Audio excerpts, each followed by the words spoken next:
प्रिय विद्यार्थियों, मैं डॉक्टर अजय शर्मा, सहआचार्य राजकीय बांगड़ महाविद्यालय डीडवाना से। आज हम थर्ड ईयर के फर्स्ट पेपर का जो फर्स्ट चैप्टर है वाटर प्लांट रिलेशनशिप, इसमें सब पढ़ेंगे आज वाटर मॉलिक्यूल की केमिस्ट्री एंड इट्स प्रॉपर्टीज़। आप सभी थर्ड ईयर के स्टूडेंट्स ही जानते हैं वाटर मॉलिक्यूल की संरचना के बारे में, फिर भी थोड़ा सा रिवाइज करने के लिए हम इसका यहाँ डिस्कशन कर रहे हैं। वाटर जो मॉलिक्यूल का अणु है वो एक ऑक्सीजन और 2 हाइड्रोजन परमाणुओं से मिलकर बना होता है। Hydrogen atoms are connected with oxygen atom by covalent bonds. जो हाइड्रोजन एटम है, हाइड्रोजन के परमाणु हैं, वो ऑक्सीजन के परमाणु से कोवैलेंट बॉन्ड्स के द्वारा या सहसंयोजी बंधुओं के द्वारा जुड़ा हुआ होता है।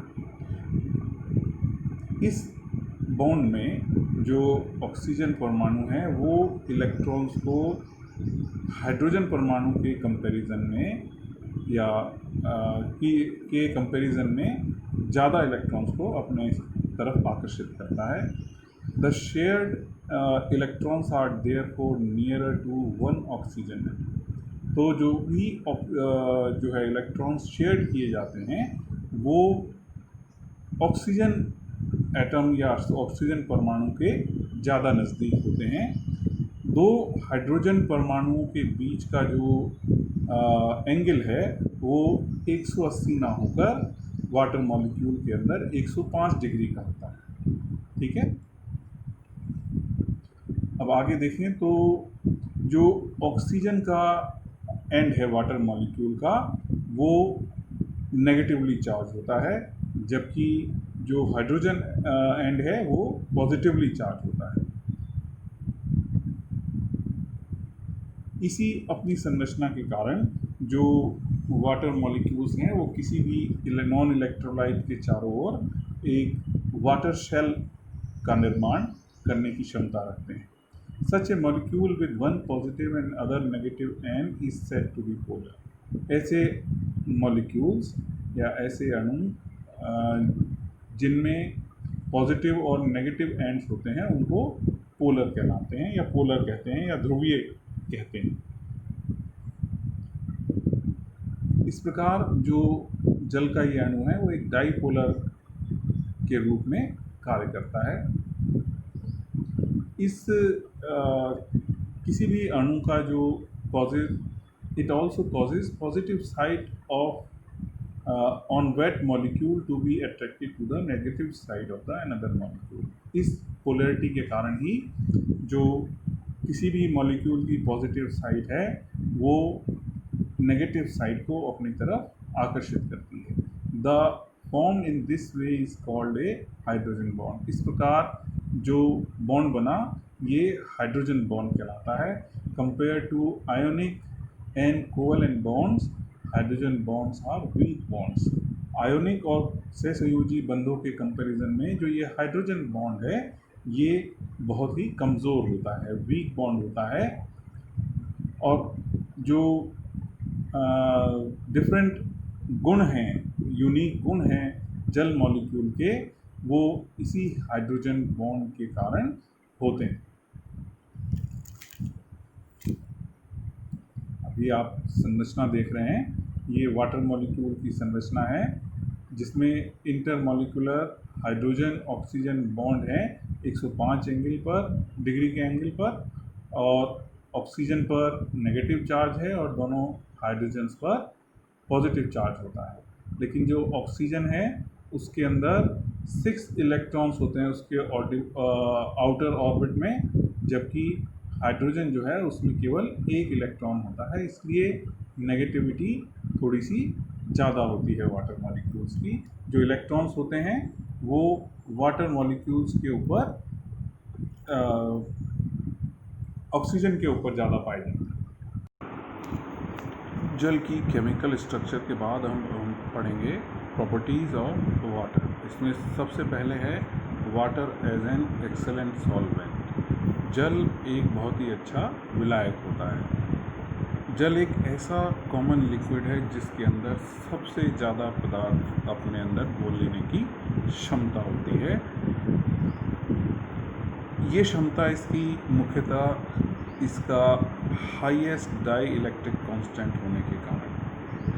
ये डाई इलेक्ट्रिक कांस्टेंट मेज़र किया जाता है कि कितने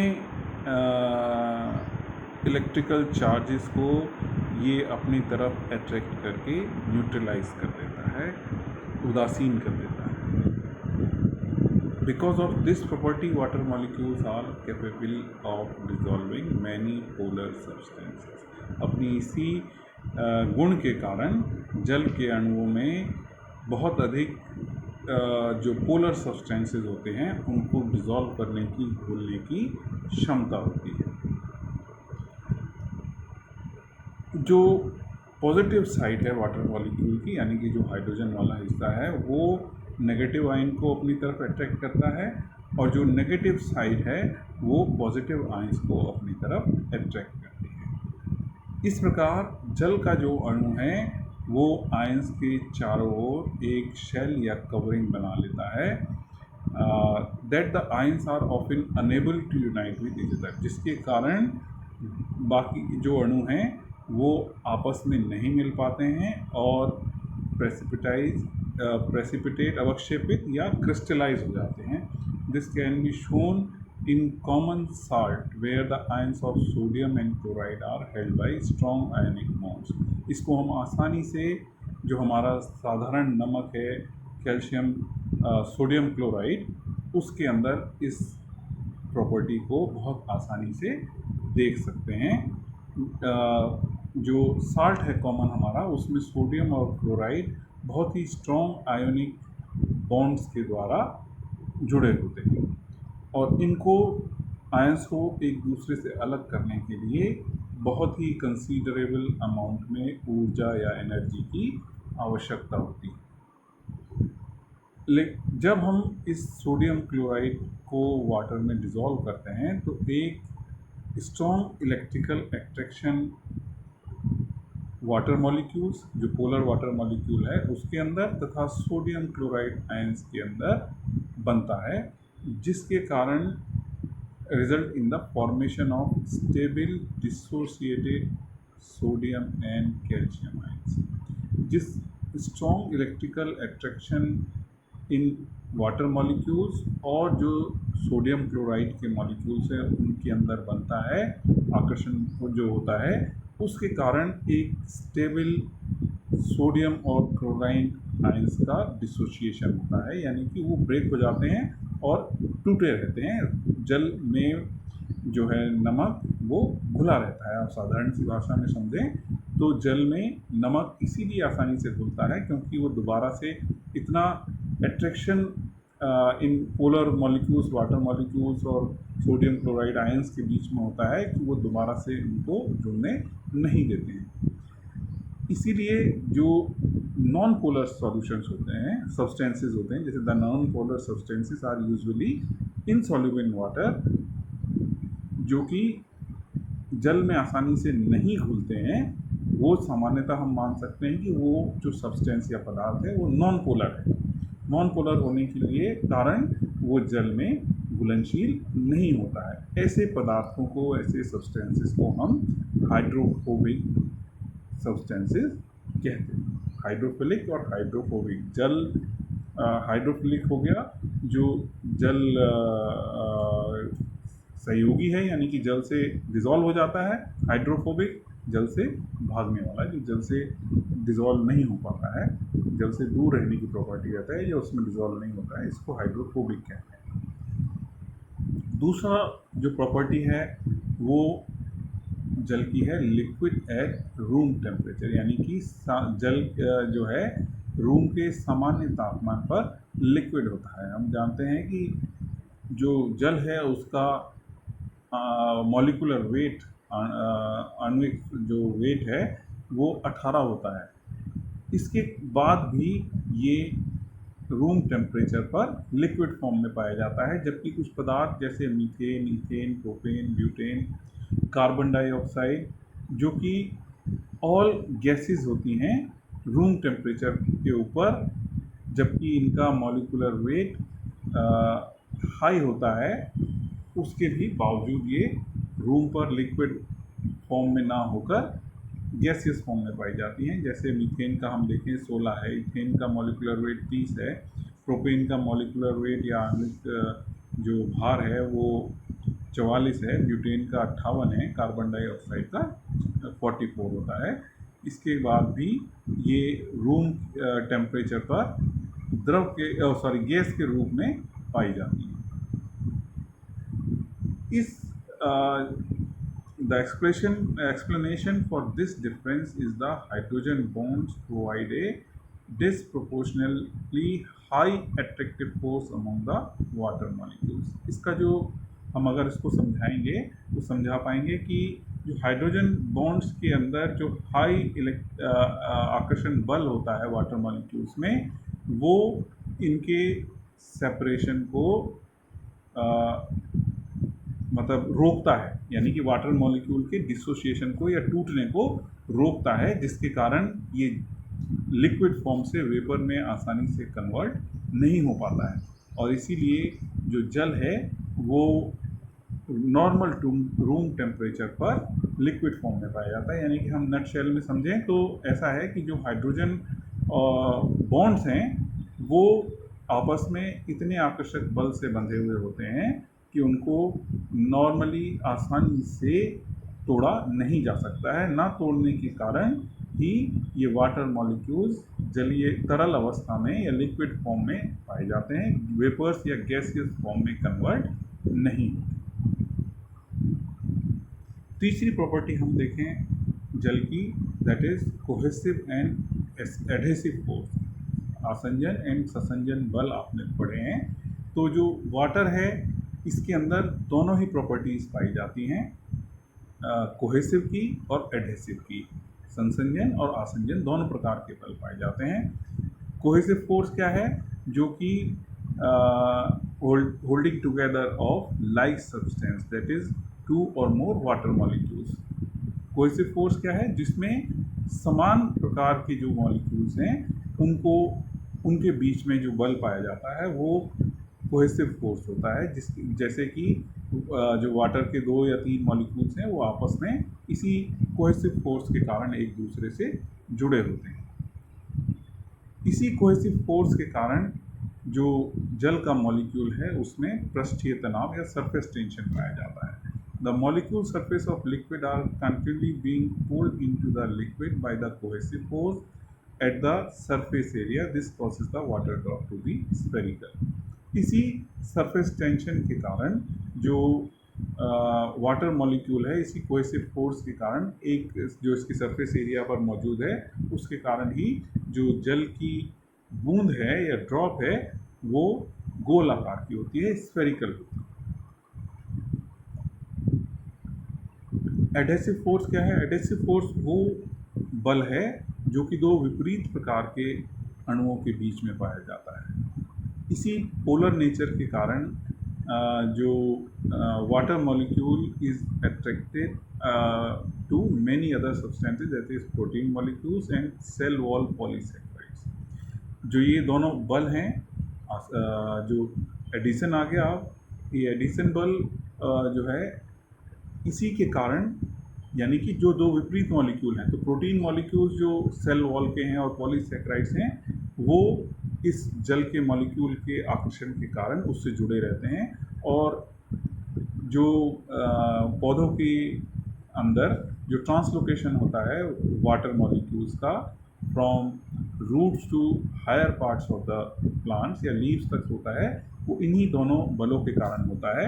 इसका जो चैनल जाइलम के एलिमेंट्स में बनता है उसकी वजह से वाटर मॉलिक्यूल्स का एक कंटिन्यूस फ्लो बना रहता है।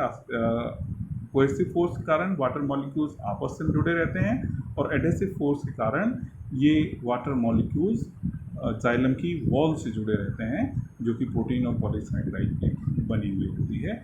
इसी के वजह से जो वाटर मॉलिक्यूल्स हैं वो जल में ऊपर की ओर चलते हैं, या वाटर का जो फ्लो है वो अपवर्ड मूवमेंट, जिसको हम असेंट ऑफ सैप कहते हैं, वो आगे के चैप्टर्स में हम पढ़ेंगे।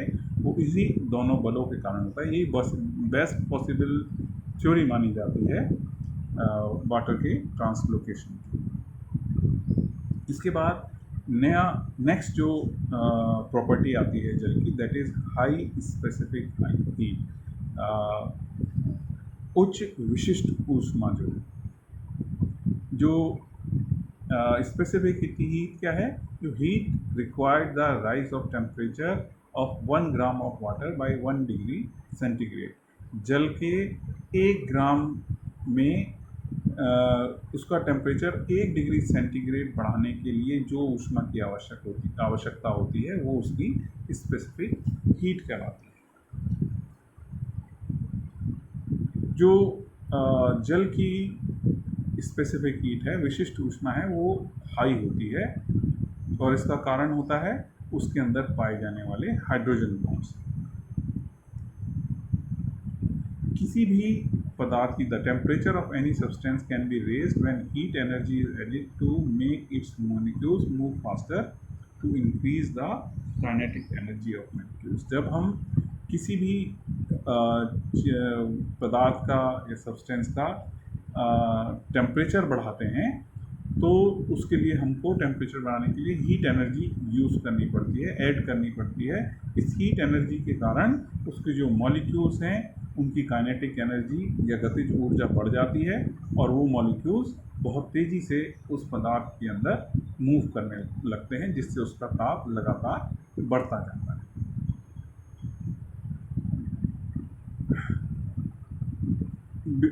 Before water molecules could move freely, some of the hydrogen bonds holding the water molecules together must be broken.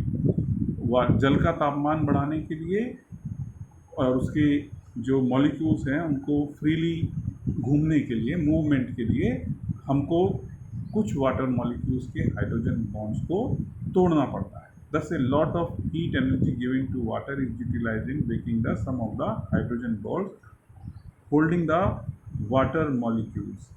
इस प्रकार काफ़ी ऊर्जा जल के अणु के अंदर इन हाइड्रोजन बॉन्ड्स को तोड़ने के लिए यूज़ हो जाती है, जिसके कारण जो काइनेटिक एनर्जी या जो